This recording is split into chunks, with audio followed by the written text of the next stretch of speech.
వదినా, బాబుని ఉయ్యాల్లో పడుకోబెట్టండి. అలాగే. ఒక్క నిమిషం.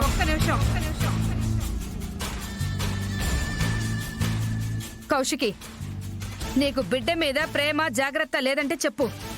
నేను నా ఇంటికి తీసుకెళ్లి నా మనవణ్ణి జాగ్రత్తగా చూసుకుంటాను.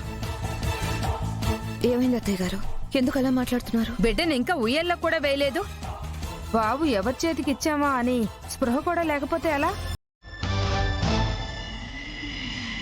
కాచి పిల్లలు లేని గారాలు.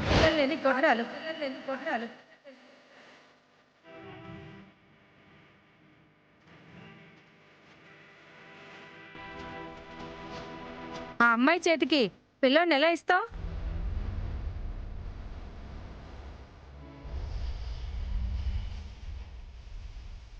పిన్ని గారు ప్లీజ్ అలా మాట్లాడకండి. ఏంటమ్మాయి, నేనేదో కాని మాట అన్నట్టు అలా మాట్లాడుతున్నావు? ఉన్నమాటే కదా అన్నాను. పిల్లలు లేని గొడ్రాల చేతికి బాబునిస్తే బాబుకి మంచిది కాదు.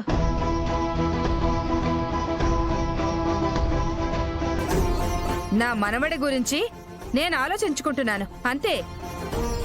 పిల్లలు పుట్టడానికి పుట్టకపోవడానికి మనిషికి మనసుకి సంబంధం లేదత్తయ్య.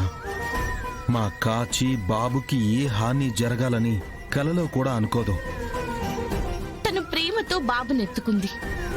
మీరిలా మాట్లాడి తన మనసు కష్టపెట్టడం కరెక్ట్ కాదు పిన్ని గారు. ఉన్నమాట చెప్పినా కూడా మనసు కష్టపడుతుందా? ఆవిడికి పిల్లలు లేరు. నా మనవణ్ణి కూడా ఏ దుర్బుద్ధితోనో ఏమైనా జరగాలనుకుంటే, ఏమైనా చేస్తే? అత్తయ్య ప్లీజ్, ఇక చాలు. ఇప్పటికే కాచి మనసుని చాలా బాధ పెట్టారు. నువ్వే జాగ్రత్తగా ఉండుంటే నేను ఇలా అనాల్సిన పరిస్థితి వచ్చేది కాదు కదా. అమ్మా, ఎందుకిలా మాట్లాడి అందరినీ బాధ పెడుతున్నావు? ఆదిలక్ష్మి, చాలా రోజుల తర్వాత ఇంటికొచ్చుండావని మేము ఏమీ అండం లేదు. రొంత ముందు వెనకాల చూసుకొని మాట్లాడు. మా ఇంటికొచ్చి మా ఇంటి ఆడపిల్లని నోటికొచ్చినట్టు మాట్లాడుతుంటే చూస్తూ ఊరుకోం అత్తయ్య. చూసావరా, నీ బామ్మర్ది మనల్ని కొడతానంటున్నాడు. ఇది ఈ ఇంట్లో మనకున్న మర్యాద. నువ్వేమో పెళ్ళం పిల్లలు అంటావు, ఆవిడేమో కుటుంబం ఆస్తి బిజినెస్ అంటుంది.